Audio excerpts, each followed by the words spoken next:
هل بتذاكر عدد كبير جدا من الساعات وفي الاخر بتحس ان انت مش مستفيد ومفيش نتيجة؟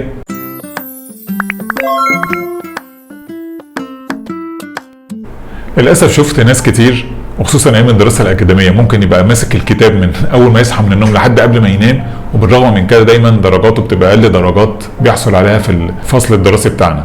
لدرجه كان في واحد صاحبي دايما كنت بشوفه، يعني كنا ساكنين جنب بعض، كنت بشوفه واحنا رايحين، انا رايح عند الحلاق مثلا ماسك الكتاب وقاعد بقى والراجل بيحلق شعره وهو قاعد ماسك الكتاب بيذاكر منه، لكن بالرغم من كده درجاته ما كانتش احسن حاجه. بعد كده بقى لما قريت الكتب بتاعه الدراسه وازاي تحسن من مذاكرتك، عرفت ان في بعض الحاجات اللي ممكن نعملها اللي تساعدنا ان احنا مجرد لو ذاكرنا عدد ساعات قليل من النوم بس نركز على الجوده بتاعه المذاكره، ده هيساعد بشكل كبير جدا ان احنا نذاكر عدد ساعات اقل وبالرغم من كده نحصل على درجات عاليه ونبقى كمان فاهمين كويس اللي بنذاكره، مش مجرد مذاكره وبس. طبعا في حاجات كتير بس هلخصها في 4 نقط رئيسيه. النقطه الاولى، تلغي حاجه اسمها المالتي تاسكينج، لان زي ما عرفنا في فيديو قبل كده ان المالتي تاسكينج ده كل اللي بيعمله ان هو بيتعب المخ وبيستهلك الطاقه بتاعتك. فما تجيش مثلا تذاكر وانت مشغل جنبك مسلسل كده، لو فرضنا ان الحاجه اللي انت بتذاكرها المفروض تاخد نص ساعه، بسبب المسلسل ده ممكن تاخد ساعه او ساعه ونص.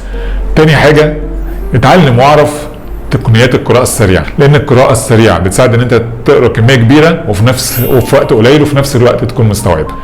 تالت حاجه، اعرف التقنيات اللي هي بتساعد على تثبيت المعلومه في الذاكره، وهي ان انت تبقى فاكر المعلومه وتبعد بقى عن الطرق التقليديه ان انت تقعد بقى تكرر المعلومه كذا مره ورا بعض، لان الطريقه دي للاسف بتخلي المعلومه بس في الذاكره قصيره المدى لكن مش بتنقلها في الذاكره طويله المدى.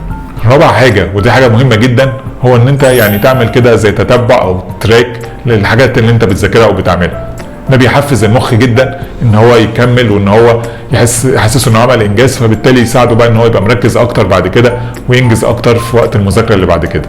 بمعنى ان انت لو النهارده محدد بقى ان الليسته بتاعتك ان انت تذاكر مثلا درس 1 درس 2 درس 3، في اخر اليوم يعني اعمل زي ما يكون عندك ورقه كده او نوته مخصصه للموضوع ده، اكتب قدام درس 1 ان هو خلاص صح انت عملته، درس 2 خلاص صح انت ذاكرته، وهكذا. ده المخ لما يشوف ان انت بتعمل حاجه زي كده بيحسسك كده ان انت انجزت، وبالتالي المرات اللي بعد كده يخليك تذاكر بتركيز اكتر وبجوده اعلى.